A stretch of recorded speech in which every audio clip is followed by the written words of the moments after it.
Have you ever studied all night for an exam and then completely blanked out the next day? Or walked into a room and forgot why you even came there?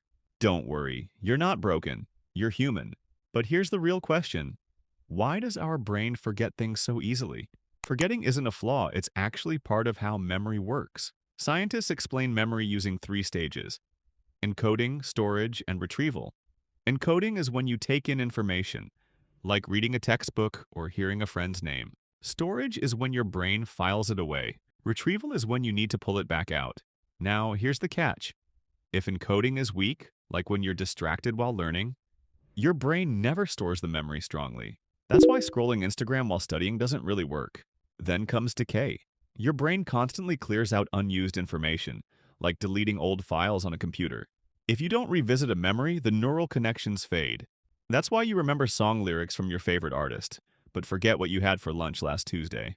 And finally, interference. New information can clash with old memories. That's why cramming 10 chapters in one night makes everything blur together. You're basically overwriting files in your brain. So when you forget, it's not because your brain is weak. It's because it's protecting you from overload.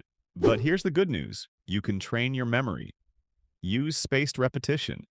Review things after a few hours, then a day, then a week. Use focus. Study without distractions so your brain encodes strongly. And link information to something meaningful. Your brain remembers stories, not random facts. So next time you forget, don't panic. Your brain isn't failing you, it's just reminding you of a truth. Memory is built by repetition, not by chance. Now ask yourself, are you feeding your brain what you want it to remember, or letting it delete the things that actually matter? Thanks for watching and subscribe to watch more videos like this.